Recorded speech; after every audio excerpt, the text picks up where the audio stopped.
Hello students, welcome to GYG यानी कि grow your gets. आज हम लोग पढ़ने जा रहे हैं क्लास 10 का चैप्टर 12 जिसका नाम है इलेक्ट्रिसिटी। इलेक्ट्रिसिटी क्या? जो आपके घर में इलेक्ट्रिकल अप्लाइंसेस को चलाता है, जैसे कि फ़ैन हो गया, लाइट हो गया, AC हो गया, TV हो गया, फ्रिज हो गया, हीटर, कितने सारे इलेक्ट्रिकल अप्लाइंसेस हैं। उन सब इलेक्ट्रिकल अप्लाइंसेस को चलाने के लिए हमें क्या चाहिए? इलेक्ट्रिसिटी चाहिए, यानी इलेक्ट्रिक करंट चाहिए। और हम इसी टॉपिक के बारे में, इसी चीज़ के बारे में, इस इलेक्ट्रिसिटी के बारे में इस चैप्टर में पढ़ने जा रहे हैं। तो चलिए शुरू करते हैं इस चैप्टर को। तो सबसे पहले क्या है? डेफिनेशन।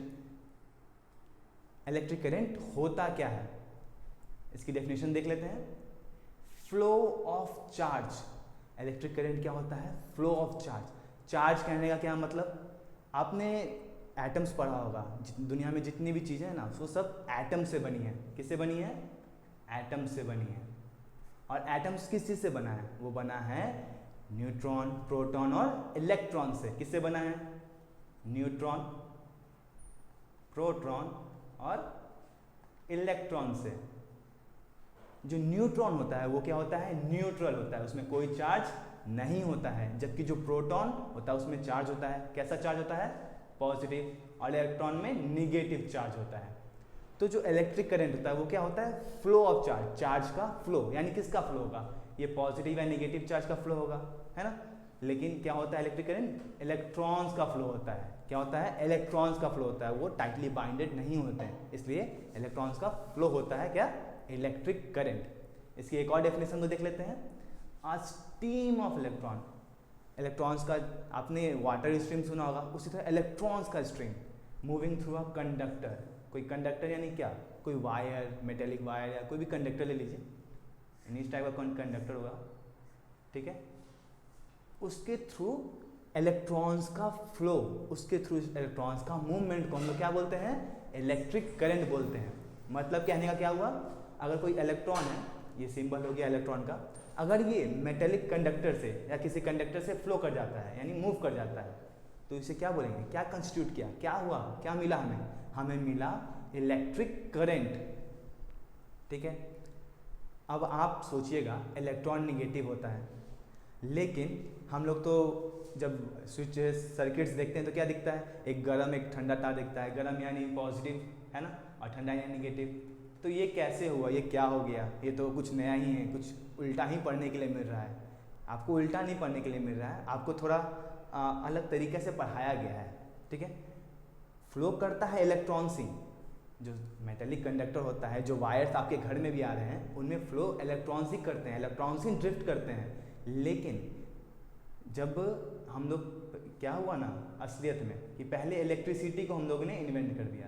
पहले हमने इलेक्ट्रिक करंट को इन्वेंट कर दिया और बाद में हमने क्या किया? इलेक्ट्रॉन्स को इलेक्ट्रॉन्स के बारे में पता चला कि इलेक्ट्रॉन्स के कारण इलेक्ट्रिक करंट होता है। तो हमने क्या ले लिया कन्वेंशनली कि पॉजिटिव टू निगेटिव डायरेक्शन। क्या ले लिया?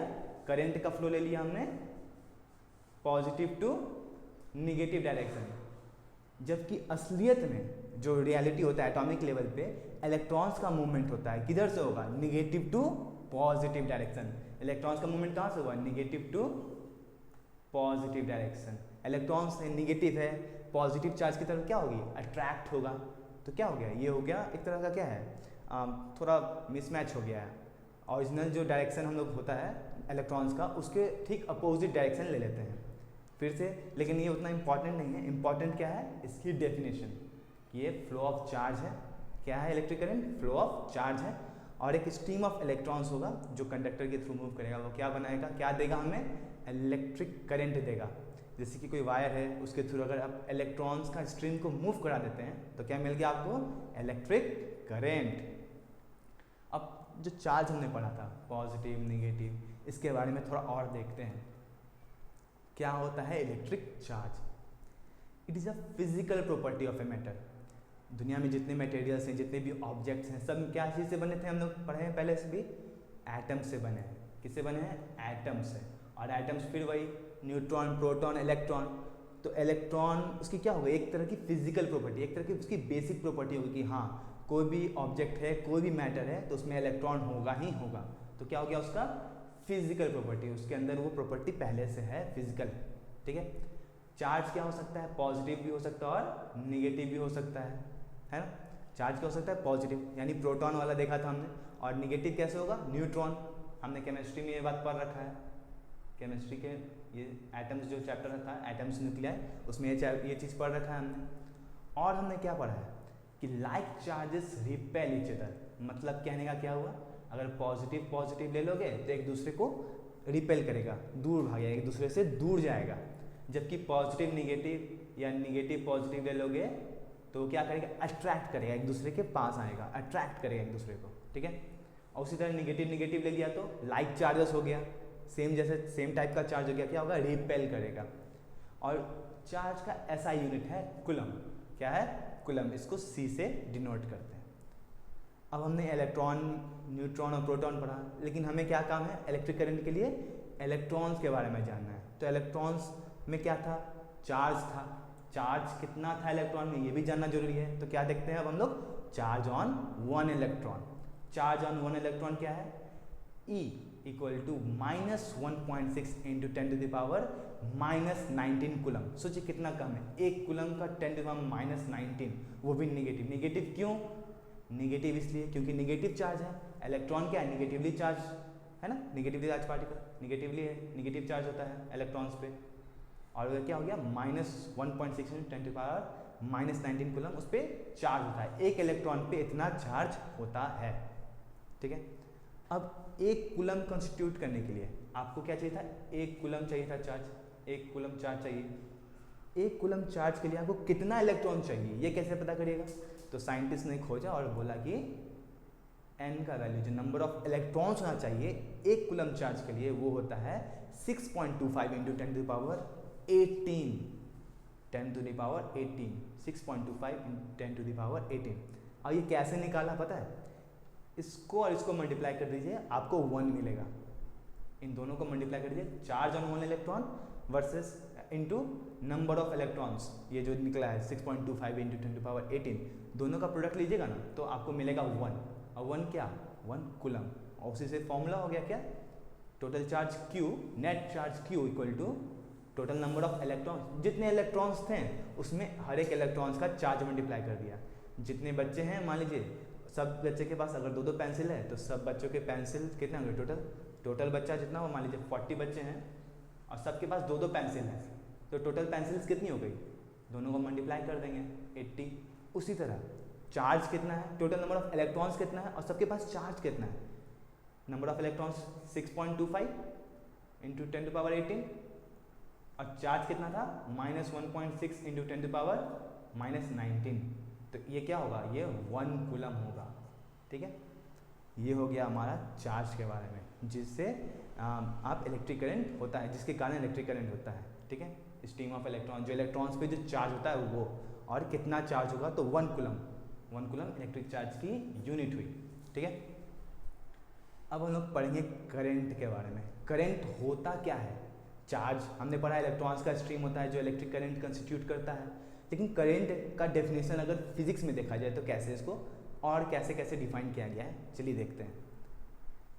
करंट क्या है, if the net charge Q flows through any cross section of a conductor in time t, time t में किसी कंडक्टर के क्रॉस सेक्शन कहने का मतलब क्या, मान लीजिए ये वायर है, ऐसा कुछ वायर होता है सिलेंड्रिकल, ठीक है। इसको मान लीजिए यहाँ से मैंने कट किया, तो ये वाला जो हिस्सा रहेगा जिसमें वायर दिखता है, आपने अगर कभी वायर कट किया होगा तो आपको वायर का अंदर का वो जो कॉपर वाला हिस्सा रहता है ना, वो दिखा होगा।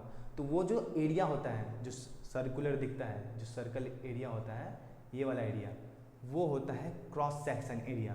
वो जो सर्कुलर एरिया है वो है क्रॉस सेक्शन एरिया। उस एरिया के थ्रू, उस एरिया में जितने भी पॉइंट्स है उसके थ्रू क्या हो रहा है, इलेक्ट्रॉन्स फ्लो कर रहा है, इलेक्ट्रॉन्स यानी चार्ज फ्लो कर रहा है, और कुछ टाइम में फ्लो कर रहा है। तो उसी से हमने क्या बनाई, डेफिनेशन बनाई, क्या बनाई कि rate of flow of electric charges. Rate of flow मतलब टाइम से डिवाइड होगा, कितना चार्ज फ्लो कर रहा है, यानी Q, टोटल चार्ज Q हमने पहले निकाला NE, Q equal to NE, और वो टोटल चार्ज क्या है, Q है, और कितना टाइम में फ्लो कर रहा है, उसका रेट क्या है, उसका टाइम, कितना टाइम में वो चार्ज, कितना टाइम लिया उसने ट्रैवल करने में। तो आई क्या हो गया, नेट जो करंट हुआ वो क्या हो गया, total charge by net charge Q upon time, उसका रेट, ठीक है। इसको मेज़र करते हैं mm मीटर से। कैसे करते हैं? mm metre. ये जो इमेज है ये mm मीटर की इमेज है, इसमें प्लस, इसका सिंबल दे रखा है ऐसे, एनसीईआरटी में ए लिख देते हैं और इधर प्लस माइनस ऐसा सिंबल होता है। सर्किट डायग्राम जब बनाएंगे ना, और एनसीईआरटी का एक टेबल है उसमें भी ऐसा ही सर्किट लेना है, कन्वेंशन है, ठीक है। करंट की ऐसा यूनिट होती है एम्पियर। क्या होती है? एम्पियर। इतना एम्पियर का करंट है, वन एम्पियर का करंट है, 5 एम्पियर का करंट है। आपने अप्लाइंसेस में देखा होगा 1.5 एम्पियर का करंट है। आपने बैटरीज में देखा होगा 2 एम्पियर, 5 एम्पियर, जो चार्जर्स होते हैं मोबाइल के उसमें होगा। आप इन सब चीज़ों को देखिएगा तो आपको पता चलेगा कि वो 2 एम्पियर 1 एम्पियर का क्या है? करंट है। उसमें करंट जितना जाता है क्या होगी? ऐसा यूनिट इसकी करंट की एम्पियर हो गई। अब एक एम्पियर जो होता है ना वो बहुत बड़ा करंट होता है, बहुत ज़्यादा करंट होता है। तो हम लोग छोटा क्वांटिटी लेते हैं, कौन सा? मिली और माइक्रो लगा के। मिली का मतलब क्या? 10⁻³ जैसे केजी का मतलब क्या होता है? किलोग्राम का। किलोग्राम का मतलब होता है 10⁻³ ग्राम, यानी 1000 ग्राम्स। उसी तरह मिली का होता है 10⁻³ यानी 1 milli ampere equal to 10⁻³ ampere, ठीक है। और माइक्रो मतलब 10⁻⁻6। ये देखिए ये सिंबल है माइक्रो का, 1 micro ampere equal to 10⁻⁻6 ampere. ये छोटी यूनिट है एम करंट की, जो एम्पियर है उसका ये छोटा यूनिट है, ठीक है। अब हम लोग पढ़ेंगे पोटेंशियल डिफरेंस। आपने करंट देखा, आपने आपके घर में करंट आता है, और क्या आता है? वोल्टेज आता है। वोल्टेज होता है, क्या होता है? एक वोल्टेज। वोल्टेज बोलते हैं ना, वोल्टेज फ्लक्चुएट कर रहा है, वोल्टेज ज़्यादा उठ रहा है, कम है, इतना वोल्टेज है, वोल्टेज कम है, क्या है?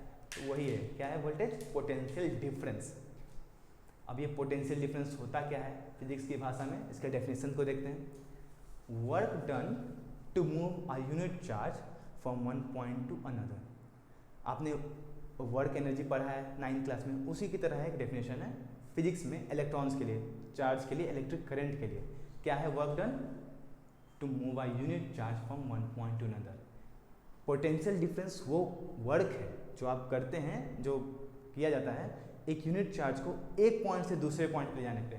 यहाँ पे चार्ज था इलेक्ट्रॉन, इसको इस पॉइंट से इस पॉइंट पे ले जाने में कुछ तो वर्क किया गया होगा, उस वर्क को ही पोटेंशियल डिफरेंस बोलते हैं। पर यूनिट चार्ज, एक यूनिट चार्ज को ले गया गया, एक इलेक्ट्रॉन को ले जाया गया है एक पॉइंट से दूसरे पॉइंट पे, तो वर्क किया गया होगा, उसी को क्या बोलते हैं? पोटेंशियल डिफरेंस बोलते हैं। तो यानी क्या हो गया? डेफिनेशन से हम लोग क्या लिख सकते हैं? Potential difference equal to work done by charge. इसको अगर इसके सिंबल्स के फॉर्म में लिखेंगे तो क्या? V, इसका सिंबल होता है V, और वर्क डन का W आपने 9th में पढ़ा है, और चार्ज का Q आपने अभी कुछ देर पहले ही देखा। यानी क्या हो गया? V equal to W/Q। तो वर्क डन का फॉर्मूला यहाँ से क्या निकलेगा बताइए? सिर्फ क्रॉस मल्टीप्लाई कर लेना है तो वर्क डन क्या मिलेगा हमको? V into Q। इस फॉर्मूले का इस्तेमाल हम लोग आगे चल के करेंगे। कहाँ से आया ये फॉर्मूला? ये आया पोटेंशियल डिफरेंस की डेफिनेशन से, ठीक है। अब आप लोग घर में जब वोल्टेज बोलते होंगे तो इतना वोल्ट है, कितना वोल्ट है? 220 वोल्ट है, 240 वोल्ट है, ऐसा होता है। आप अप्लाइंसेस को देखिएगा तब आपको पता चलेगा। तो वोल्ट क्या हो गया इसका? ऐसा यूनिट हो गया। किसका? पोटेंशियल डिफरेंस का, या तो वोल्टेज, इतना वोल्ट है उसका, वोल्ट और वोल्टेज है ना, सिमिलर है, ये हो गया इसका ऐसा यूनिट। अब हर चीज़ की ऐसा यूनिट और उसका डेफिनेशन, फिजिक्स में यही चलता है। क्या हुआ? 1 वोल्ट का डेफिनेशन। 1 वोल्ट होता क्या है? कितना पोटेंशियल डिफरेंस को हम लोग 1 वोल्ट बोलेंगे? When 1 joule of work is done in carrying 1 coulomb charge। 1 joule work किया जा रहा हो। जूल क्या है? ऐसा यूनिट है किसका? वर्क डन का। और 1 कूलम किसका? चार्ज का यूनिट है ना।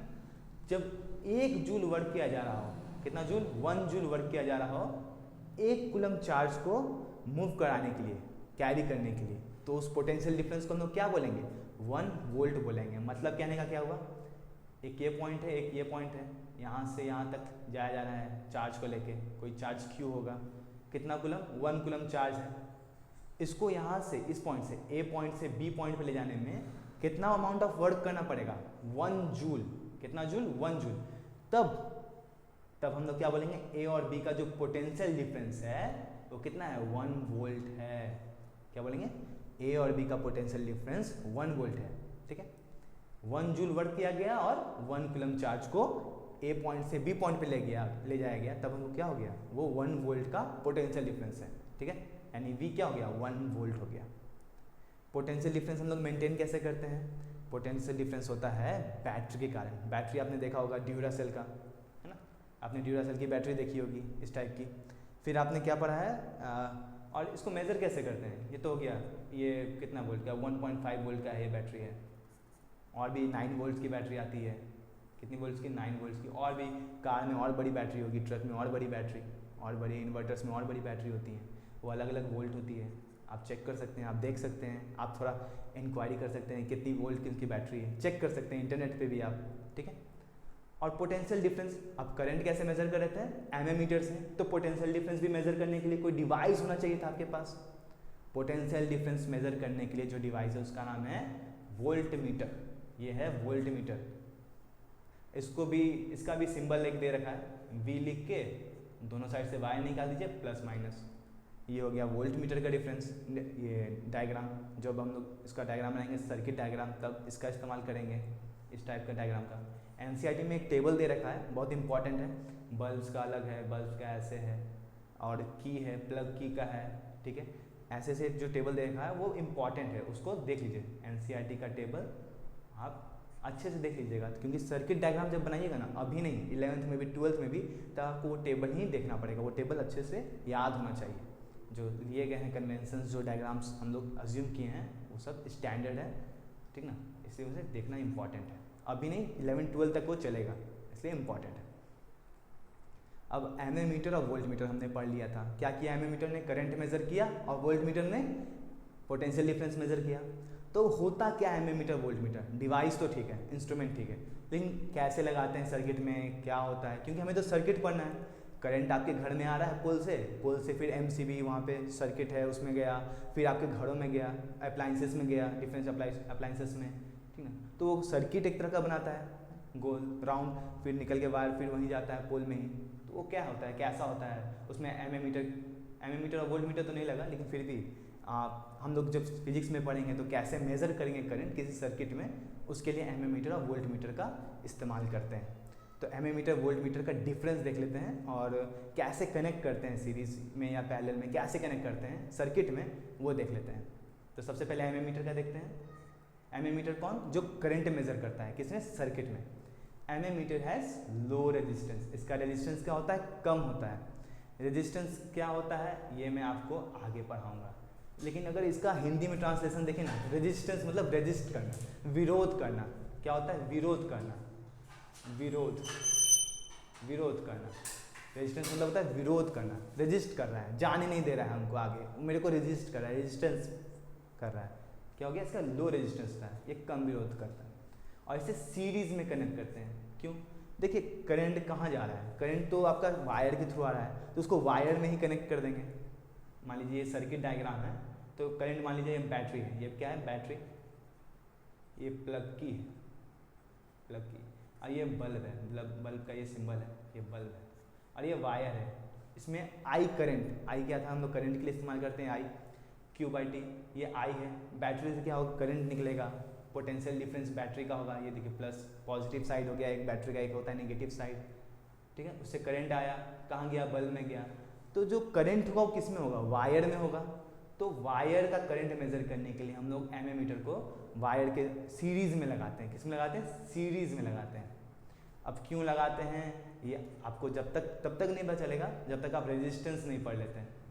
अभी के लिए इतना ही समझिए कि उसे सीरीज में लगाते हैं, ठीक है। वोल्ट मीटर क्या होता है, हाई रेजिस्टेंस होता है, एक हाई रेजिस्टेंस डिवाइस होता है जिसको हम लोग पैरेलली कनेक्ट करते हैं। पैरेलल मतलब कुछ मान लीजिए बल्ब है और इन दोनों पॉइंट के बीच का हमको पोटेंशियल डिफरेंस होता है ना, दो पॉइंट्स के बीच का डिफरेंस, वर्क डन कर रहा है एक पॉइंट से दूसरे पॉइंट तक ले जाने में। तो मान लीजिए कोई पॉइंट है ए बी, इन दोनों के बीच का यानी बल्ब के जो दो एंड्स है उसके बीच का हमको पोटेंशियल डिफरेंस मेजर करना है। तो हम लोग कैसे मेजर करेंगे, इन दोनों बीच में ले जाएंगे और ये डिवाइस को रख देंगे वी, ये पॉजिटिव साइड ये नेगेटिव साइड, तो ये हम लोग क्या बताएगा, पोटेंशियल डिफरेंस बताएगा। अभी के लिए आप लोग देख लीजिए कि एमएमीटर को सीरीज में लगाते हैं और वोल्ट मीटर को पैरेलल कैसे, कुछ इस तरीके से, और सीरीज ये डायग्राम को अच्छे से देख लीजिए, ठीक है। Current always flow from high potential to low potential, current हमेशा हाई पोटेंशियल से लो पोटेंशियल की तरफ मूव करता है, यानी पॉजिटिव टर्मिनल से बैटरी का क्या हो गया, पॉजिटिव टर्मिनल से निगेटिव टर्मिनल की तरफ करंट मूव करेगा। लेकिन इलेक्ट्रॉन क्या होगा, इलेक्ट्रॉन उल्टा, निगेटिव डायरेक्शन से पॉजिटिव डायरेक्शन की तरफ। वही बताया ना आपको, टाइम के कारण पहले इलेक्ट्रिसिटी इन्वेंट कर दिया, बाद में इलेक्ट्रॉन्स के बारे में पता किया, इसलिए थोड़ा उल्टा है ये चीज़। करंट कहाँ से फ्लो करेगा, high potential to low potential, ठीक है। अब हम लोग पढ़ते हैं ओम्स लॉ, जो एग्जाम्स के लिए बहुत ही इंपॉर्टेंट है। ओम्स लॉ क्या कहता है, potential difference across 2 points of a metallic conductor is directly proportional to current passing through the circuit. कहने का मतलब क्या, potential difference across 2 points of a metallic conductor, एक मेटेलिक कंडक्टर यानी कोई वायर ले लीजिए या फिर कोई भी आयरन रॉड ले लीजिए, उसके 2 पॉइंट्स होंगे, 2 एंड्स होंगे, ठीक ना। तो उसके जो थ्रू करंट पास होगा, जो करंट आई पास होगा, जो करंट आई पास होगा वो डायरेक्टली प्रोपोर्शनल होगा किसके, पोटेंशियल डिफरेंस ए और बी का बीच में जो पोटेंशियल डिफरेंस है उसके डायरेक्टली प्रोपोर्शनल होगा। खाली और इसमें क्या एक कंडीशन है कि टेम्परेचर कांस्टेंट, यानी टेम्परेचर चेंज नहीं होना चाहिए, टेम्परेचर रिमेन्स कांस्टेंट। क्या आ गया, यानी अकॉर्डिंग टू लॉ हम क्या लिख सकते हैं, अकॉर्डिंग टू लॉ हम लोग क्या लिख सकते हैं, V is directly proportional to R, यानी पोटेंशियल डिफरेंस करंट के डायरेक्टली प्रोपोर्शनल है। जितना ज़्यादा करंट होगा उतना ज़्यादा पोटेंशियल डिफरेंस होगा, ठीक है। ये क्या है, प्रोपोर्शनलिटी का सिंबल है। इसको हटाएंगे तो क्या इंट्रोड्यूस करना पड़ेगा, एक कांस्टेंट इंट्रोड्यूस करना पड़ेगा, जिसको क्या कहते हैं, जिसको कहते हैं रेजिस्टेंस। क्या कहते हैं, रेजिस्टेंस कहते हैं। आपने मोशन वाले चैप्टर में भी ऐसा ही कुछ ग्राफ पढ़ा है ना, स्पीड और यूनिफॉर्म मोशन वाले चैप्टर में, यूनिफॉर्म मोशन वाले चैप्टर में आपने किसके पर पढ़ा था, स्पीड, डिस्टेंस और टाइम का ग्राफ ऐसा कुछ था, स्ट्रेट लाइन में था। तो इसमें क्या है, वोल्ट और वोल्टेज और किससे कम डायरेक्टली प्रोपोर्शनल है, करंट से, यानी वोल्टेज जितना ज़्यादा पोटेंशियल डिफरेंस होगा उतना ज़्यादा करंट फ्लो करेगा किससे, वायर से, यानी कंडक्टर से। खाली क्या होना चाहिए, कंडीशंस है कि temperature remains constant, temperature constant होना चाहिए। तो अगर इसको फॉर्मूला में देखें तो क्या हो गया, V equal to I R, ये एक बहुत इंपॉर्टेंट फॉर्मूला में मिल गया, V equal to I R. अब क्या है, R एक कांस्टेंट है, प्रोपोर्शनलिटी कांस्टेंट है, और ये गिवन वायर के लिए, गिवन मेटेलिक वायर के लिए सेम होता है गिवन टेम्परेचर पे, यानी कांस्टेंट होता है कब, जब आप एल्युमिनियम का वायर अगर इस्तेमाल करें तो एल्युमिनियम ही करें, कॉपर का कर रहे हैं तो कॉपर के लिए अलग हो जाएगा, टेम्परेचर अगर चेंज करें तो टेम्परेचर के साथ R भी चेंज हो जाएगा। यानी कांस्टेंट किस 2 कंडीशंस पे, एक तरह का मेटेलिक वायर लीजिए, या तो एल्युमिनियम लीजिए या तो कॉपर लीजिए, सिल्वर लीजिए, कोई भी मेटल का वायर लीजिए, लेकिन एक ही तरीका होना चाहिए और एक गिवन टेम्परेचर पे, टेम्परेचर चेंज नहीं करना है। और इसको क्या कहते हैं हम लोग, रेजिस्टेंस कहते हैं। अब हम लोग पढ़ेंगे रेजिस्टेंस को। ये क्या है, property of a conductor to resist the flow of charges through it. बोला था ना मैंने कि प्रॉपर्टी होती है क्या करने की, रेजिस्ट यानी विरोध करने की, रोकने की प्रॉपर्टी होती है। क्या करती है, रेजिस्ट करती है। किसको करती है, रेजिस्ट, फ्लो ऑफ चार्ज, जो इलेक्ट्रॉन्स फ्लो कर रहा है उसको रेजिस्ट करती है। लेकिन ये होता क्यों है, ये होता क्यों है, वाई दिस हैपन्स। आखिर फ्लो ऑफ चार्ज को कोई भी चीज़ ऐसा क्या है, ऐसा क्या है उस मेटेलिक वायर में जो रेजिस्ट कर रही है, चार्ज को क्यों फ्लो होने नहीं दे रही है, ये बाधा क्यों बन रहा है। चलिए इसको एक्सप्लेन कर देते हैं, ऐसा क्यों हो रहा है।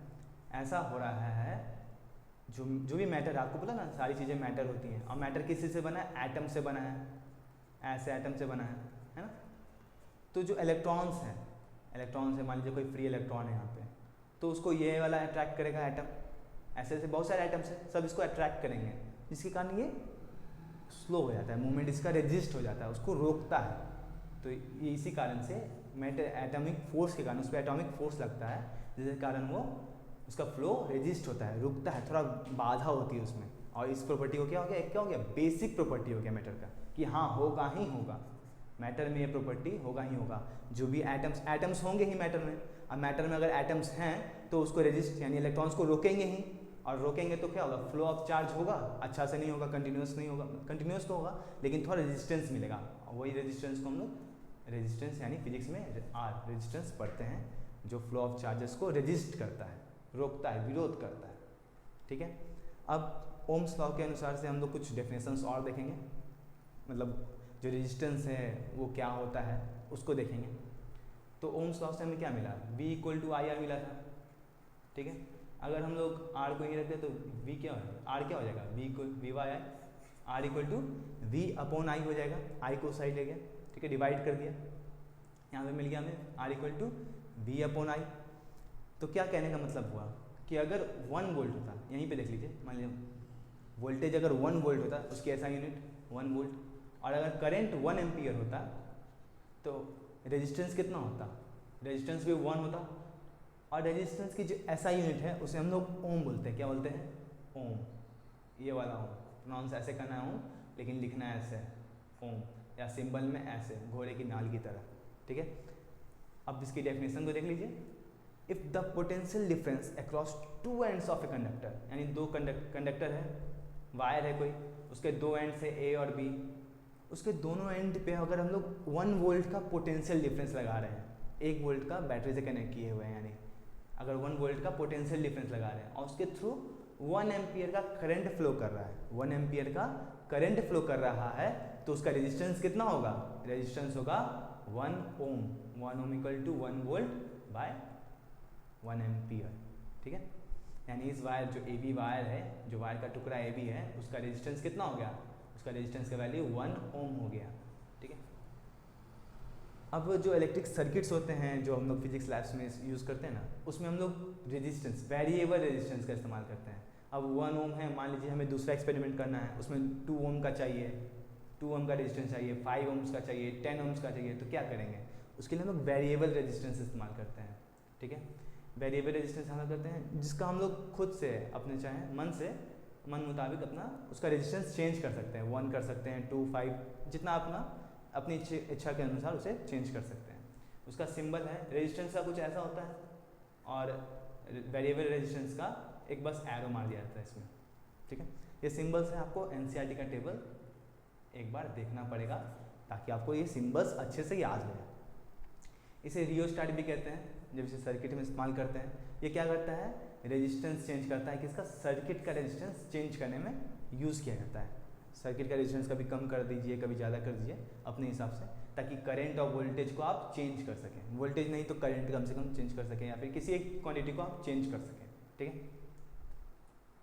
रेजिस्टेंस ऑफ ए कंडक्टर अगर फिजिक्स में पढ़ा है तो कैसा होगा, तो वो इसे डिफाइन किया गया है, ये क्या है, फिजिकली जो मैथमेटिकली लिखेंगे हम इसे क्या लिखेंगे, directly proportional to the length of the conductor. जितना लंबा वायर होगा उतना ज़्यादा रेजिस्टेंस मिलेगा। आप मार्केट का एग्जांपल ले लीजिए, ठीक ना, मार्केट यानी रोड है ऐसा कुछ, ठीक है।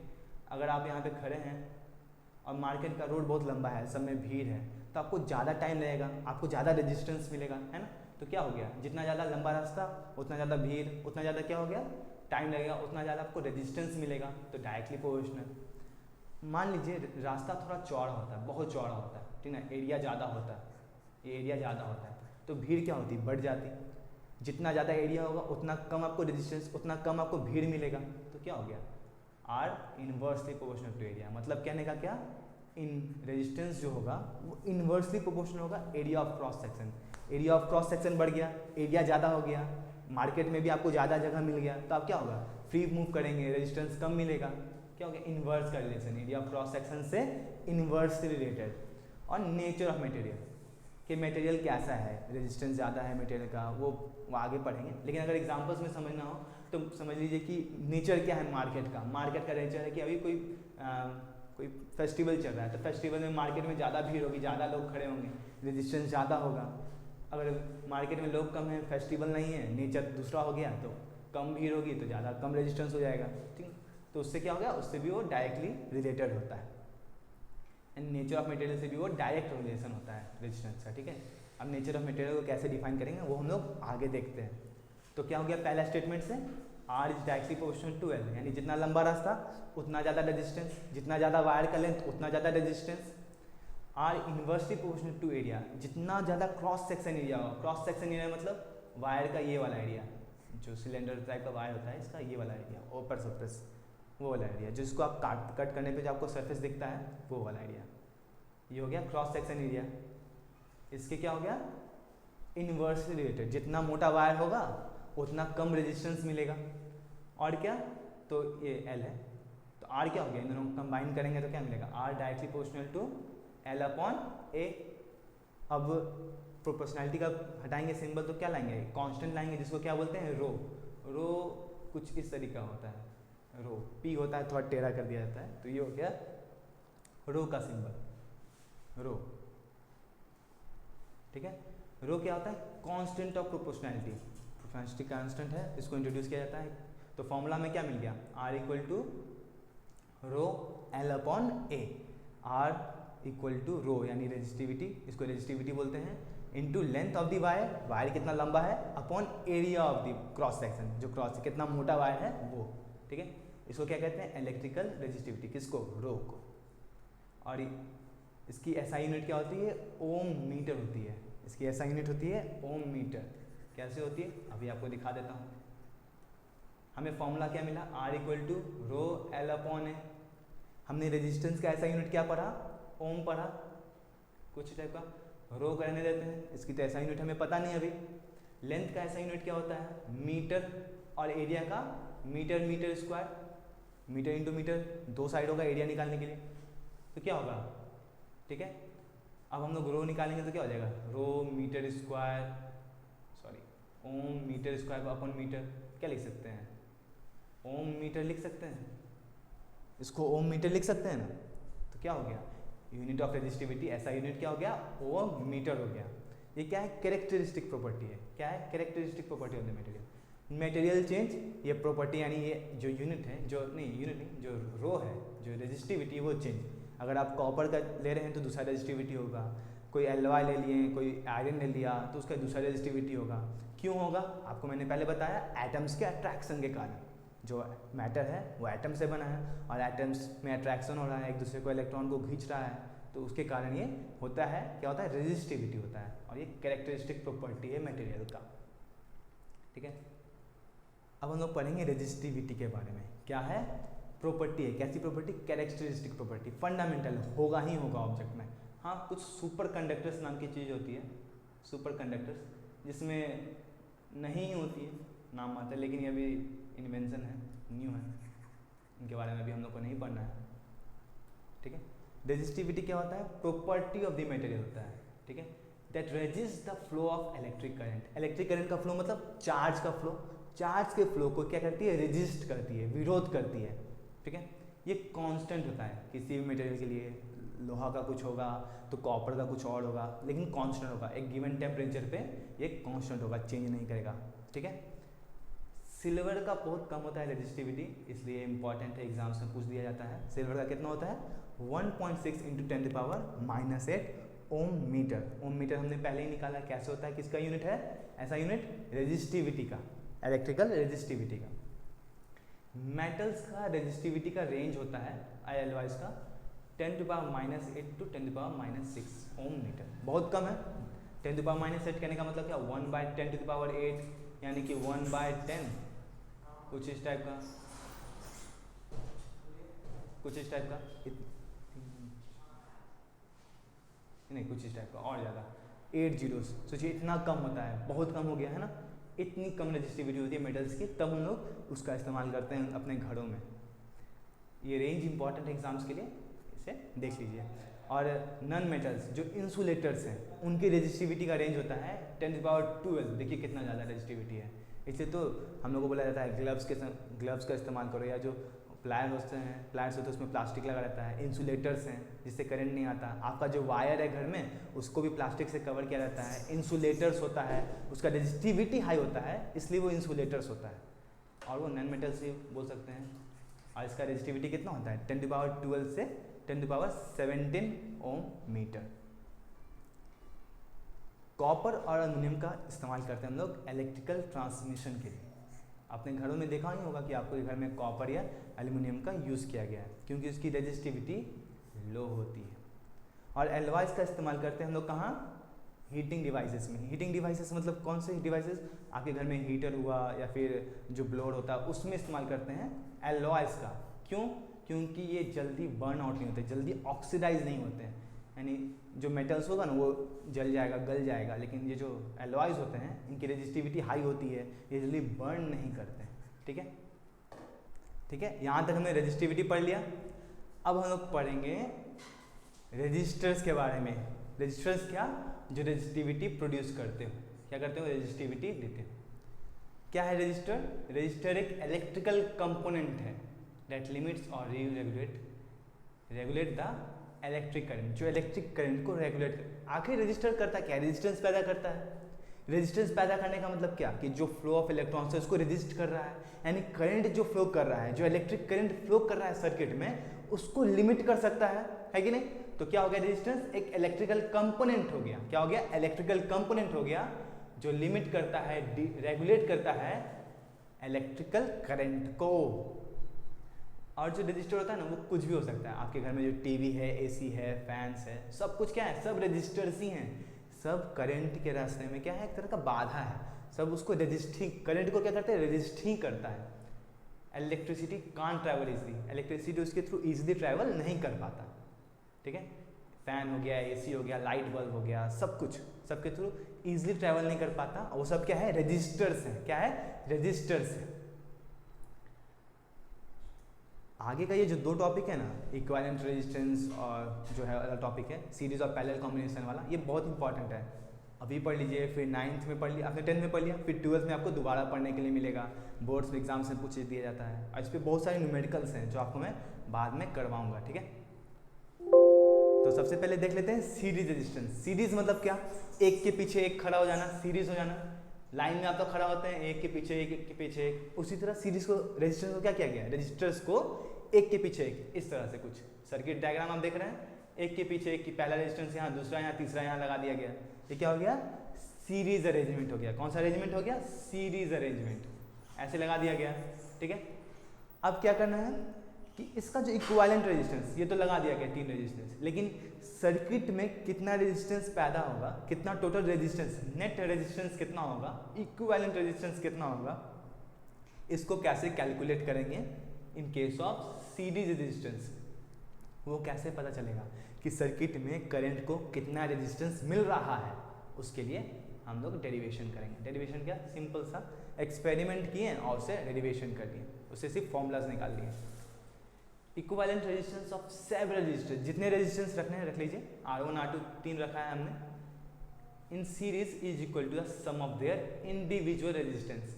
हर का कुछ इंडिविजुअल रेजिस्टेंस है, देखिए रेजिस्टेंस का सिंबल है, ये R1 रेजिस्टेंस, R2 उसका है रेजिस्टेंस, इसका R3 है। तो तीनों का जो सम होगा वो हो गया total resistance of the circuit, यानी इतना दूर का जो अगर रेजिस्टेंस लेंगे इस हिस्से का, वो हो गया तीनों का सम, तीनों का लीनियर सम। कैसे, हम लोग जब एक्सपेरिमेंट करेंगे ना, तो ऐसे कुछ रेजिस्टेंस को अरेंज करेंगे, और वोल्ट मीटर, ये जो हम लोग का है, जो हम लोग पहले पढ़ा ना, वोल्ट मीटर, एम मीटर, हमने यहाँ पढ़ा ना, वोल्ट मीटर, एम मीटर को सीरीज में लगाते हैं, वोल्ट मीटर को पैरेलल लगाते हैं। तो अब हम लोग क्या करेंगे, वोल्ट मीटर को पैरेलल लगाएंगे और एम मीटर को सीरीज में लगाएंगे। सर्किट डायग्राम ये है अपना, यहाँ पे बैटरी हो गया, यहाँ पे प्लग की हो गया, करंट आई फ्लो करा दिए।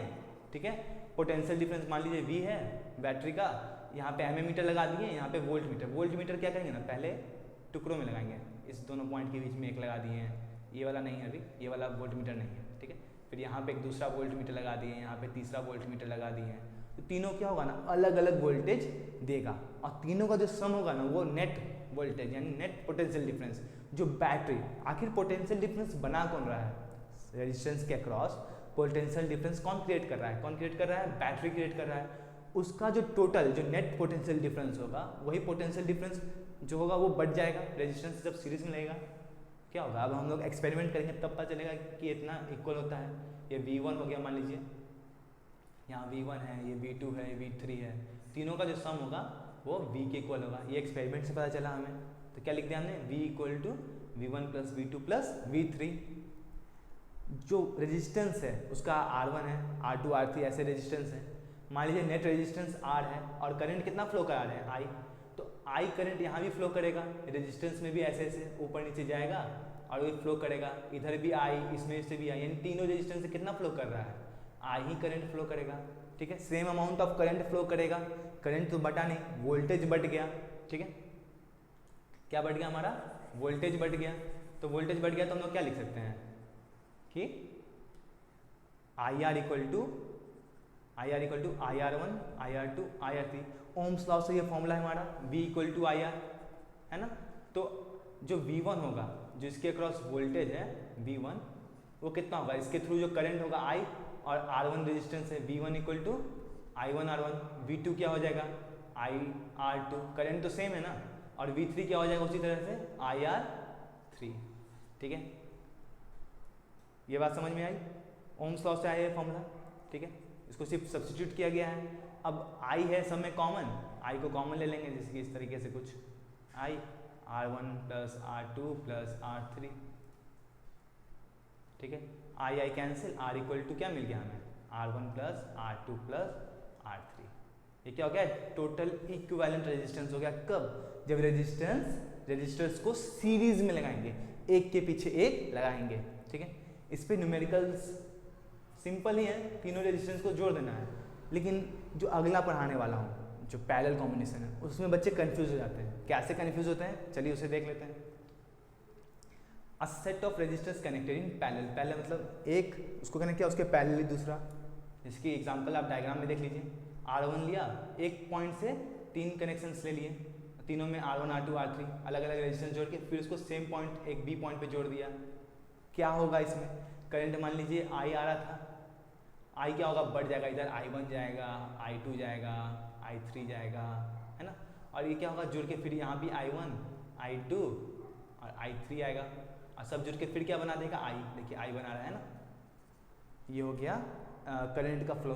और वोल्टेज कितना होगा, वोल्टेज तो देखिए दोनों सेम पॉइंट से टूटा है, तो पोटेंशियल डिफरेंस क्या होता है, दो पॉइंट के बीच का पोटेंशियल डिफरेंस वोल्टेज होता है, तो वो क्या होगा, सेम हो जाएगा। क्यों, ये भी हम लोग एक्सपेरिमेंट में देखेंगे। सेम पॉइंट्स रहेंगे तो पोटेंशियल डिफरेंस तो सेम होगा ही, है ना, सेम पॉइंट है ना। ए और बी तीनों रेजिस्टेंस के लिए, R1 R2 और R3 के लिए हम लोग सेम पॉइंट्स ले रहे हैं। कौन कौन से, ए पॉइंट और बी पॉइंट, दोनों पॉइंट के बीच का रेजिस्टेंस तो सेम ही रहेगा।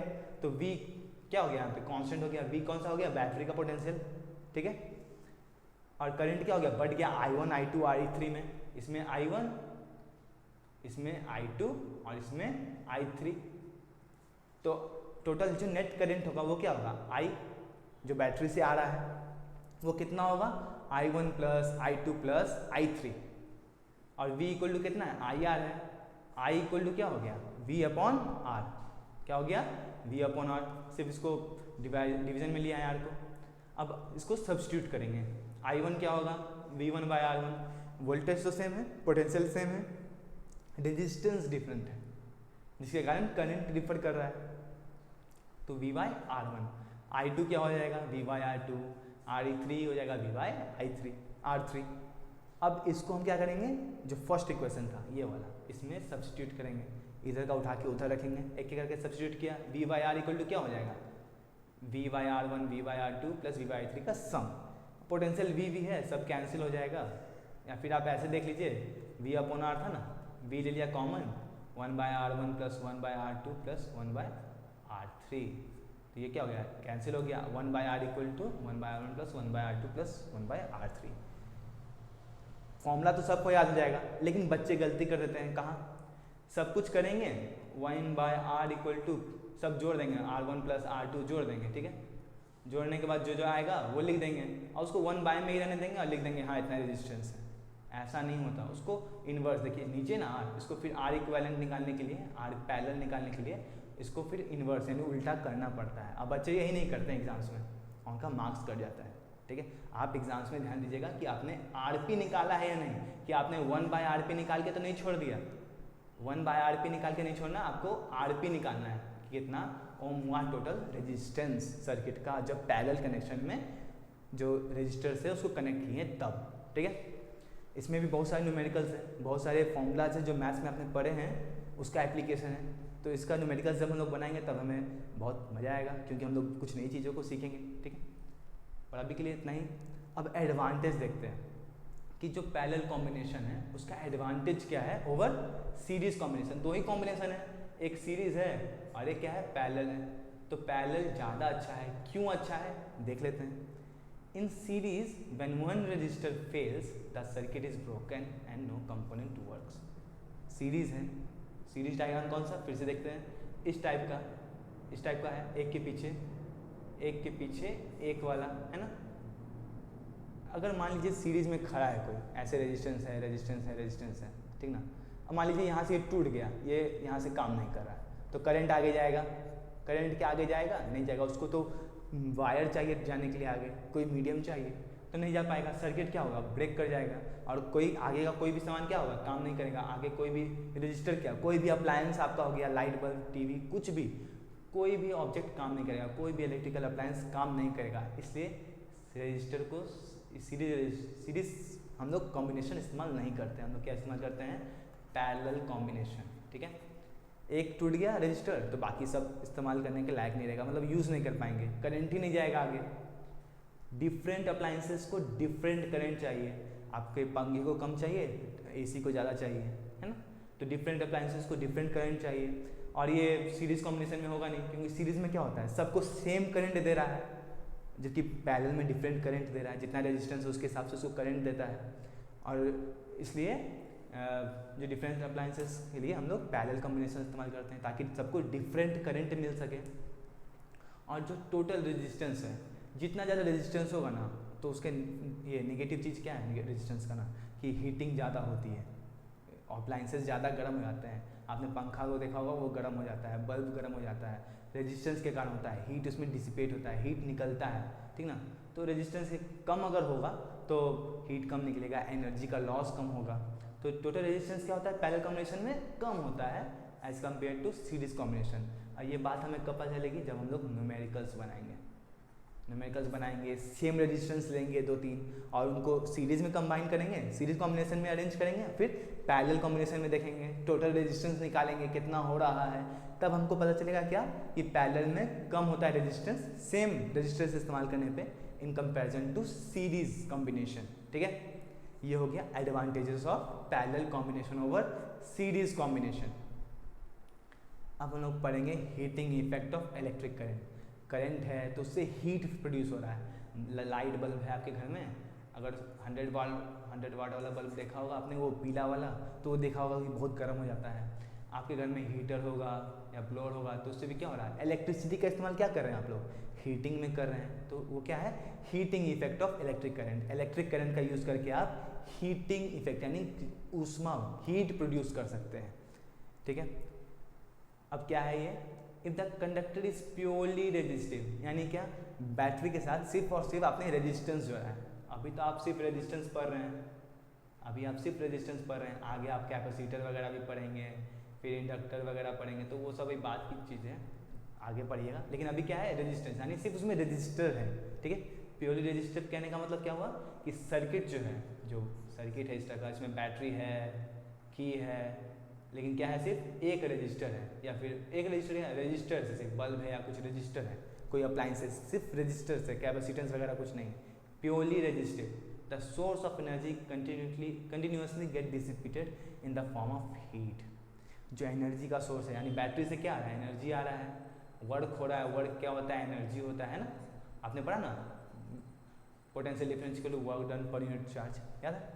तो वर्क हो रहा है, यानी तो वर्क क्या है? एनर्जी है ना, एनर्जी। तो एनर्जी क्या होता है? डिसिपेट होता है। कैसे होता है डिसिपेट? मतलब बाहर निकलता है, ऊष्मा, हीट निकलता है, हीट के फॉर्म में निकलता है, get dissipated in the form of heat. और इसको क्या कहते हैं? Heating effect of electric current. इसको क्या कहते हैं? Heating effect of electric current. इसका इस्तेमाल हम लोग कहाँ करते हैं? हीटर में करते हैं। हीटर्स होता है, रूम हीटर्स इस्तेमाल करते हैं, ब्लोअर्स, आपका जो फैन है वो भी हीट हो जाता होगा चलते चलते, है ना। वो क्या हो गया? उसमें क्या हो रहा है? एनर्जी डिसिपेट हो रहा है, एनर्जी रिलीज कर रहा है, ठीक है। हीट क्या होता है? वर्क डन होता है, वर्क डन W। और वर्क डन क्या था? हमने पहले एक फॉर्मूला आपको बताया शुरू में, पोटेंशियल डिफरेंस ये वाला याद है? इसमें से W क्या लिख सकते हैं? V इंटू क्यू लिख सकते हैं। देखिए वही क्या है, heat equal to W into Q, V into Q. और Q क्या होता है? अगर I क्या होता है? I इक्वल टू रेट होता है, rate of flow of charge. तो इसको Q इक्वल टू क्या लिख सकते हैं? IT लिख सकते हैं। ये लिखा गया है, सब्स्टिट्यूट कर दिया गया है। हम लोग जब इलेक्ट्रिक करंट का डेफिनेशन पढ़ रहे थे तब का है, तब से वहाँ से इसको सब्स्टिट्यूट किया गया। अब V क्या था? ओम्स लॉ के हिसाब से V इक्वल टू IR था। अब हमने इसको भी सब्स्टिट्यूट कर दिया, तो H equal to I square RT। ये हमें क्या मिल गया?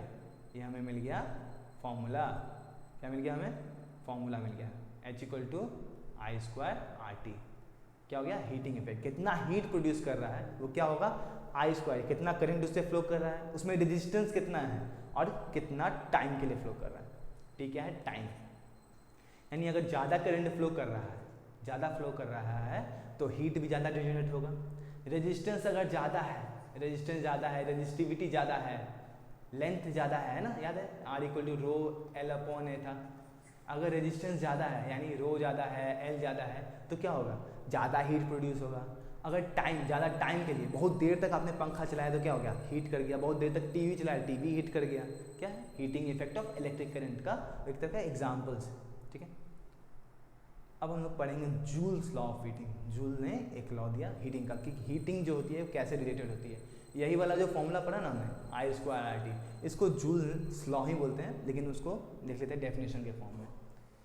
The law implies that heat produce in a resistor. एक रजिस्टर है, उसमें जो हीट प्रोड्यूस होगा वो डायरेक्टली प्रोपोर्शनल होगा किसके, स्क्वायर ऑफ करंट। हमने पीछे देखा आई स्क्वायर, यानी एच किसके प्रोपोर्शनल हो गया, आई स्क्वायर के।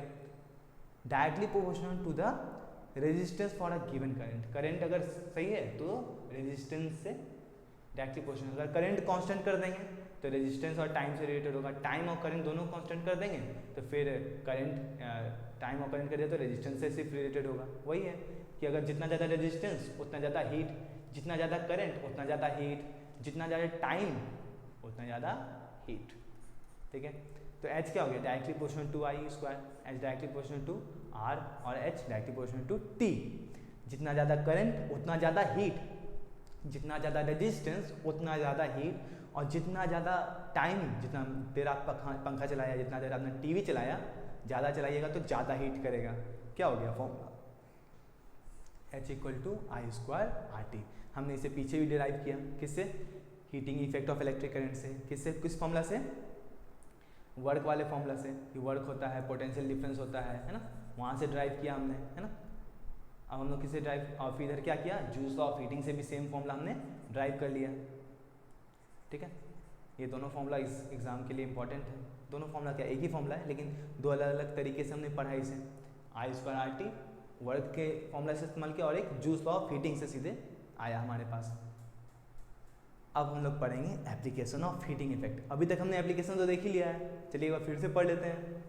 Heating is desirable. डिजायरेबल अच्छा होता है कब, हीटर्स में या इलेक्ट्रिकल आयरन। आप जब आयरन कर रहे हैं, मान लीजिए वो गर्म ही नहीं हो तो क्या फ़ायदा, क्लॉथ आयरन होगा ही नहीं, प्रेस होगा ही नहीं। फिर इलेक्ट्रिकल फ्यूज़, इलेक्ट्रिकल फ्यूज़ आपको आगे पढ़ाया जाएगा कि फ्यूज़ होता क्या है। ठीक है, डिजायरेबल होता है इन सब चीज़ों में। इसका ऐसा यूनिट क्या होता है, जूल होता है। हीट क्या है, एनर्जी है, एनर्जी वर्क क्या है, उसका ऐसा यूनिट आपने 9th में पढ़ा है, जूल होता है ना, फिजिक्स में ही पढ़ा है आपने। हीटिंग इज अनडिजायरेबल, पसंद नहीं किसमें, अगर आपका कंप्यूटर हीट करने लगे, आग लग जाए कंप्यूटर में, गर्म हो जाए बहुत ज़्यादा, तब तो अच्छा नहीं है ना। रेफ्रिजरेटर, मान लीजिए आपका फ्रिज ही गर्म नहीं लगा, ठंडा पानी करने की जगह गर्म हो गया तो ठीक नहीं। टीवी भी गर्म हो रहा है तो ख़राब हो जाएगा, तो ये अनडिजायरेबल है। इन सब चीज़ों में होना ही नहीं चाहिए था, है ना। ये यहाँ पे अनडिजायरेबल, लेकिन हमको हीटर में चाहिए ताकि रूम हमारा गर्म रह सके, आयरन चाहिए ताकि क्लॉथ्स प्रेस कर सकें, इलेक्ट्रिकल फ्यूज़ में चाहिए ताकि वायर पिघल जाए और हमारा सर्किट में ओवरलोड ना हो, शॉर्ट सर्किट ना हो, ये सब ना हो। ठीक है, इलेक्ट्रिक बल्ब फिलामेंट, आपने 100 वाट वाला बल्ब, अभी तो सब एलईडी इस्तेमाल करते हैं। पहले क्या होता था, 100 वाट, कुछ ही समय अभी मिल जाएगा मार्केट में, 100 वाट का बल्ब होता है, उसमें फिलामेंट होता है। फिलामेंट होता है किसका, टंगस्टन का। टंगस्टन मेटल है और उसका मेल्टिंग पॉइंट होता है कितना, देखिए 3380 डिग्री सेल्सियस। इस टेम्परेचर पे वो मेल्ट यानी पिघल जाता है, ये इसका मेल्टिंग पॉइंट है। ठीक है, ये टंगस्टन का फिलामेंट हम लोग लेते हैं और उसको पता है नोबल गैसेस से फिल कर देते हैं। जो बल्ब होता है, इस टाइप का बल्ब हुआ ना, ऐसा कुछ बल्ब होता है, इसमें एक फिलामेंट होता है। ठीक है, फिलामेंट टंगस्टन का हो गया, टंगस्टन का हो गया, और इसमें जो नोबल गैस भर दिया जाता है, आर्गन या टाइप का आर्गन गैस भर दिया जाता है ताकि वो अनरिएक्टिव, रिएक्ट ना करे और वो ख़राब ना हो जाए डिवाइस, जो बल्ब है वो ख़राब ना हो जाए, इसलिए उसमें नॉन रिएक्टिव गैस भर दिया जाता है। कैसा गैस, नॉन रिएक्टिव, जो रिएक्ट ना करे। ठीक है, रिएक्टिव गैस। ठीक है, जितनी भी एनर्जी हम लोग, जैसे कि करंट है, इसमें करंट जा रहा है कंटिन्यूसली, इसमें कंटिन्यूसली करंट यानी एनर्जी जा रहा है, वर्क हो रहा है, एनर्जी जा रहा है।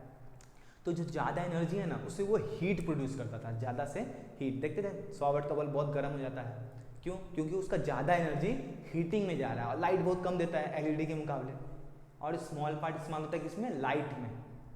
और उसको नॉन रिएक्टिव गैस जैसे कि नाइट्रोजन आर्गन से फिल कर दिया जाता है। एंड ज़्यादा एनर्जी खर्च किया किसमें? गर्म होने में। और थोड़ा सा पार्ट टंगस्टन आप देखते होंगे ना बल्ब फिलामेंट, तो बहुत लाल रंग का एकदम जलता है, पीला रंग का वो होता है उसका फिलामेंट। होता है किसका बना? टंगस्टन का बना हुआ होता है। और उसको जो फिल किया जाता है, जो बल्ब होता है जो ग्लास का अंदर में होता है, उसको फिल किया जाता है नॉन रिएक्टिव गैसेस से जैसे कि नाइट्रोजन और आर्गन। ठीक है, ज़्यादा एनर्जी किस में खा गया? वो हीट करने में, गर्म करने में। और थोड़ा सा एनर्जी में वो क्या किया? लाइट प्रोड्यूस किया। अब हम लोग पढ़ेंगे इलेक्ट्रिकल फ्यूज़ के बारे में, जो आपके घर में है। आपको बहुत सारी, आपके अप्लायंसेस को बहुत सारी चीज़ों से बचाता है, लेकिन आपको पता नहीं शायद इसके बारे में। इलेक्ट्रिकल फ्यूज़ है क्या है? एक डिवाइस है जो आपको प्रोटेक्ट करता है, किस? सर्किट्स को प्रोटेक्ट करता है, अप्लायंसेस को प्रोटेक्ट करता है। किससे? फ्लो ऑफ इलेक्ट्रिक करंट से। अगर ज़्यादा हो गया, ओवरलोडिंग हो गया, शॉर्ट सर्किट हो गया, उससे प्रोटेक्ट करता है। आपने देखा, अगर मान लीजिए करंट आ रहा है इस तरह से, ठीक है, आपके घर में फ्रिज है, टीवी है, ऐसे आ रहा है, मान लीजिए बहुत सारा करंट आ गया तो क्या होगा? ये खराब हो जाएगा, फ्रिज टीवी सब खराब हो जाएगा, सब खराब हो जाएगा। लेकिन हम क्या करते हैं वहाँ पे, मान लीजिए यहाँ से अगर जब करंट ज़्यादा आ रहा था तो मान लीजिए उस समय सर्किट ब्रेक कर देते हम लोग, यहाँ से सर्किट ब्रेक कर देते तो क्या करंट वहाँ से जाता? नहीं जाता। आपका अप्लायंसेस क्या होता? सेफ रहता है ना। आपका करंट आ रहा है इधर घर से, ठीक है, यहाँ पे मान लीजिए टीवी है, यहाँ पे एसी है, ठीक है, करंट जा रहा है, यहाँ पे बहुत करंट आ, मान लीजिए अचानक से बहुत सारा करंट आ गया तो ये तो टीवी खराब और एसी भी खराब, बहुत सारा पैसा बर्बाद हो जाएगा। उसको रोकने के लिए हम लोग क्या करते हैं? यहाँ सर्किट ही ब्रेक कर देते हैं। यहाँ पे सर्किट क्या किया? तोड़ दिया। अब यहाँ से आगे करंट जाएगा ही नहीं, यहाँ से आगे करंट जाना ही नहीं। और इस डिवाइस को इस्तेमाल करते हैं हम लोग, कौन सा डिवाइस? फ्यूज़ का इस्तेमाल करते हैं। इस काम के लिए हम लोग इलेक्ट्रिक फ्यूज़ का इस्तेमाल करते हैं। ज़्यादा करंट आता है तो इलेक्ट्रिक फ्यूज़ क्या होता है? पिघल जाता है, मेल्ट कर जाता है। और मेल्ट कर गया तो वायर क्या हो गया? मान लीजिए वायर है इस टाइप का, फ्यूज़ में वायर है इस टाइप का, ठीक ना, वो फ्यूज़ वायर है, फ्यूज़ वायर। करंट आया तो ये पिघल गया। Heating effect of electric current पढ़ा हमने, H=I²RT, है ना। मान लीजिए करंट बहुत ज़्यादा आ गया तो स्क्वायर दुगना स्क्वायर हो जाएगा उसका, और ज़्यादा करंट आएगा, है ना, हीट ज़्यादा प्रोड्यूस होगा। हीट प्रोड्यूस होगा तो क्या होगा? ये वायर मेल्ट कर जाएगा तो टूट जाएगा। यहाँ से था, यहाँ से टूट जाएगा तो करंट आगे जाएगा नहीं जाएगा, करंट आगे नहीं जाएगा तो क्या? आपके अप्लायंसेस जो टीवी था, वो एसी था, फ्रिज था, वो सब क्या हो जाएगा? सेफ रहेगा। तो यही है इलेक्ट्रिक फ्यूज़ का एप्लीकेशन। इसको सीरीज़ में कनेक्ट करते हैं ताकि जो करंट है वो सेम करंट जा रहा हो, अगर ज़्यादा हो जाए तो हम उसको तोड़ सकें, उसको रोक सकें, फ्यूज़ ब्रेक हो जाए, हमारा अप्लायंसेस बच जाए। मेन जितने भी अप्लायंसेस हैं ना आपके घर में, सब में फ्यूज़ का इस्तेमाल होता है। सब में, सारे अप्लायंसेस में छोटा सा फ्यूज़ एक होता है। आपके घर में एक बड़ा भी फ्यूज़ होगा, ठीक है, कुछ एम्पियर का होता है, 2 एम्पियर देखना पड़ेगा, ठीक ना, कुछ एम्पियर का आपके घर में होगा एक फ्यूज़ वायर होगा, फ्यूज़ लगा हुआ होगा, जो क्या होता है? लो मेल्टिंग पॉइंट से बना। लो मेल्टिंग जो वायर होता है इसका, फ्यूज़ वायर, वो लो मेल्टिंग पॉइंट का होता है। इसका तुरंत पिघल जाए। ज़्यादा करंट आया, थोड़ा सा करंट बढ़ा, हीट हुआ, हीट प्रोड्यूस हुआ, वर्क हुआ, हीट प्रोड्यूस हुआ, हीट प्रोड्यूस के कारण वायर क्या हो गया? मेल्ट कर गया मतलब सर्किट ब्रेक और अप्लायंसेस आपके सेफ, ठीक है। It is a wire made up metal alloy, tin copper का बना रहता है, टिन कॉपर एल्यूमिनियम, पतला वायर रहता है, ठीक है, पतला वायर रहता है ताकि हीट प्रोड्यूस हो, मेल्ट कर जाए और आपके अप्लायंसेस सेफ रहें, ठीक है। ये आपके घरों में है। अब आते हैं इलेक्ट्रिक पावर। पावर क्या होता है? पावर क्या होता है? आपने 9th में डेफिनेशन पढ़ा था, क्या होता है? Rate of energy consumption, energy कितना टाइम, एनर्जी अपॉन टाइम होता है ना। तो फिजिक्स में अब हम लोग इलेक्ट्रिसिटी पढ़ रहे हैं, तो इलेक्ट्रिसिटी में पावर कैसे हम लोग पढ़ेंगे, चलिए उसे देख लेते हैं। सेम है लगभग, कुछ ज़्यादा चेंजेस नहीं है। Electrical energy consumed per unit time, यानी एक यूनिट टाइम में, मतलब 1 घंटे में, 1 मिनट में, 1 सेकंड में कितना एनर्जी, कितना इलेक्ट्रिकल एनर्जी एक इलेक्ट्रिकल सर्किट, आखिर एनर्जी कहाँ खपत हो रहा है? एनर्जी का खपत आपके अप्लायंसेस में हो रहा है, सर्किट में हो रहा है। तो वो सर्किट कितना एनर्जी कंज्यूम कर रहा है पर घंटा, पर मिनट, पर सेकेंड, उसे क्या कहेंगे? इलेक्ट्रिकल पावर कहेंगे। क्या कहेंगे? इलेक्ट्रिकल पावर, इलेक्ट्रिक पावर, ठीक है। Energy consume per unit time in an electric circuit is called electric power. इसका ऐसा यूनिट है वाट। क्या है? वाट। 1 वाट। अब 1 वाट को वही डेफिनेशन, ऐसा यूनिट पढ़ाया, अब उसका डेफिनेशन बताइए क्या होता है, उसको कैसे डिफाइन किया गया। तो 1 वाट क्या होता है? Power consumed when 1 ampere of current flows at a potential difference of 1 volt. हमने पहले भी देखा है 1 एम्पियर 1 वोल्ट कहाँ? रेजिस्टेंस वाले में, कि रेजिस्टेंस में क्या होता है? V equal to I R, 1 volt होना चाहिए, 1 एम्पियर करंट फ्लो करा हो, तब क्या हो गया? वो हो गया 1 ओम का हो गया। उसी तरह अगर 1 वाट होता है पावर कंज्यूम्ड, जब मान लीजिए 2 एंड है वायर के, इन दोनों के बीच का 1 वोल्ट पोटेंशियल डिफरेंस है और 1 एम्पियर का करंट फ्लो करा दिए हैं, तो 1 वाट पावर कंज्यूम्ड होगी। कितनी वाट पावर कितना कंज्यूम होगा? पावर होगा कंज्यूम्ड कितना पावर खा गया वो? इतना 1 वाट पावर वो खपत करेगा, कंज्यूम करेगा। The work done in moving the charge Q through potential difference V is VQ। ये तो हमने पहले ही देखा है कि V क्या था? W/Q था, तो वर्क W क्या लिख सकते हैं? VQ लिख सकते हैं, है ना? VQ लिख सकते हैं, पहले हमने देख लिया है, 2 बार देखा है इसे। तो द सोर्स, अब देखिए वर्क डन किया जा रहा है, ठीक है, चार्ज को मूव करने के लिए कुछ वर्क किया जा रहा है, पोटेंशियल डिफरेंस V मेंटेन किया जा रहा है, वर्क किया जा रहा है चार्ज को एक पॉइंट से दूसरे पॉइंट में ले जाने के लिए, पोल से आपके घर में लाने के लिए कुछ तो वर्क किया जा रहा है। तो सोर्स को उतना एनर्जी सप्लाई करना पड़ेगा, एनर्जी सप्लाई करता है। The source must supply energy equal to VQ in time t, यानी वर्क इतना कर रहा है तो इतना एनर्जी भी तो देना पड़ेगा ना। वर्क एनर्जी सिमिलर है, वर्क एनर्जी एक जैसा चीज़ है, वर्क कैपेसिटी, ठीक है। VQ एनर्जी खपत कर रहा है, एनर्जी कंज्यूम कर रहा है VQ अमाउंट में, और टाइम कितना? T। ज़्यादा टाइम के लिए ज़्यादा एनर्जी चाहिए, ज़्यादा देर तक काम करने के लिए, है ना। टोटल वर्क कितना करा रहा है? VQ, और टाइम कितना है? T। तो पावर इनपुट कितना चाहिए? सर्किट को कितना पावर चाहिए? Rate of energy consumption, energy consume per unit time था डेफिनेशन पावर का। तो पावर क्या हो गया? पावर हो गया एनर्जी यानी VQ बाई T। एनर्जी क्या हो गया? VQ यानी work done, energy upon T, और इसको क्या लिख सकते हैं? VQ by T। अच्छा, Q बाई T क्या था? करंट का डेफिनेशन याद करिए, ये क्या था? V इंटू आई हो गया। I क्या था? Rate of flow of charges, Q by T, इसको I लिख सकते हैं VI। अब हम लोग ओम्स लॉ पे जाएंगे, बस सब्स्टिट्यूशन है इसमें और कुछ नहीं। सब्स्टिट्यूट करिए, हीटिंग में किया था, ठीक है, जूस लॉ में किया ना, अब इसमें भी सब्स्टिट्यूट करिए। V को क्या लिए? ओम्स लॉ से IR लिख दिया, तो क्या हो गया? I²R, यानी पावर कितना हो गया? I²R, P equal to I²R। अब ये जो फॉर्मूला है ना, कौन कौन सा फॉर्मूला? 1, 2, 3 फॉर्मूला हो गया पावर का। ये तीनों का इस्तेमाल हम लोग न्यूमेरिकल्स बनाने में करेंगे, ठीक है।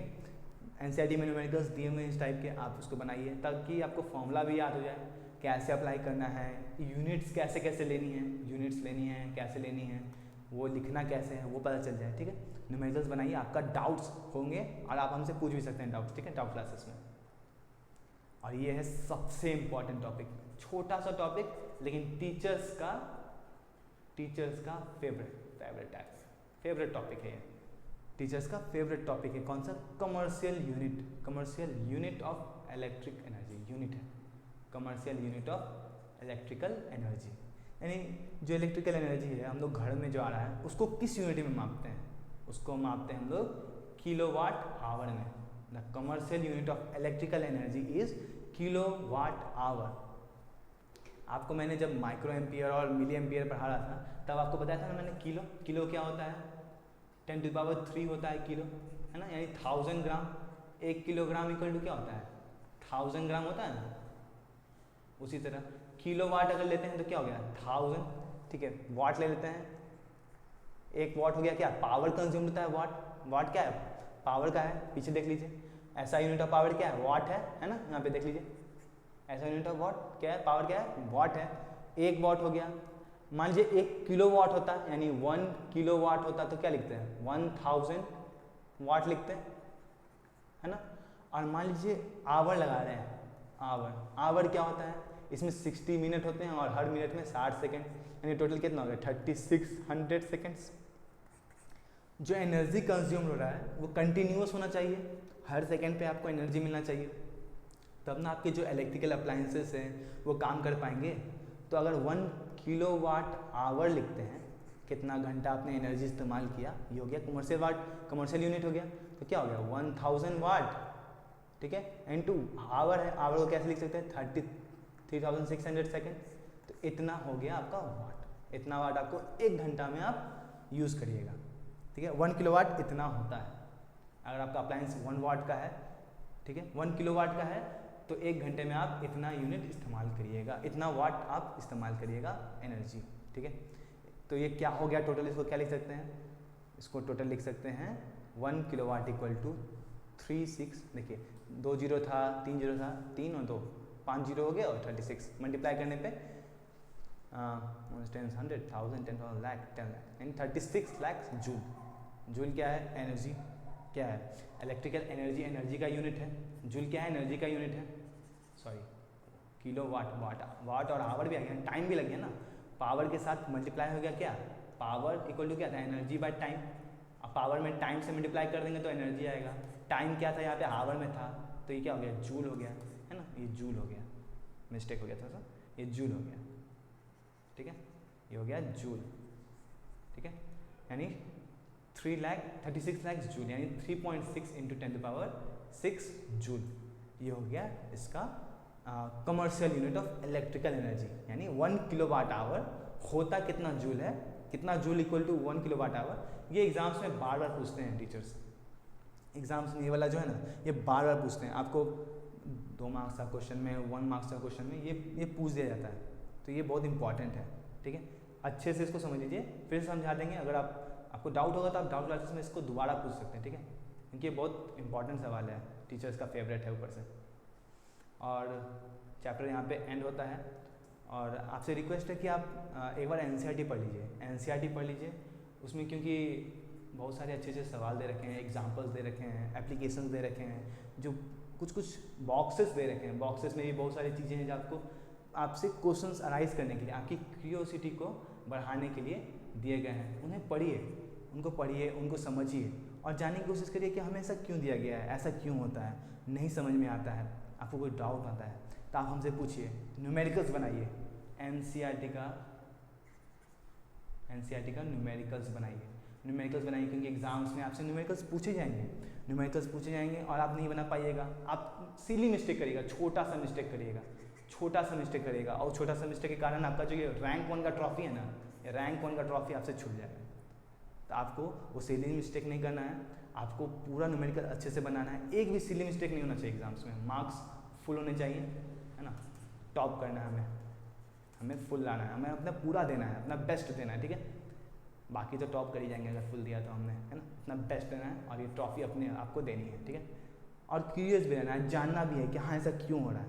और बाकी वीडियोस तो मैं आपको दे ही रहा हूँ, न्यूमेरिकल्स के लिए आप हमसे डाउट क्लासेस में पूछ सकते हैं, ठीक है। तब तक के लिए thank you, best of luck.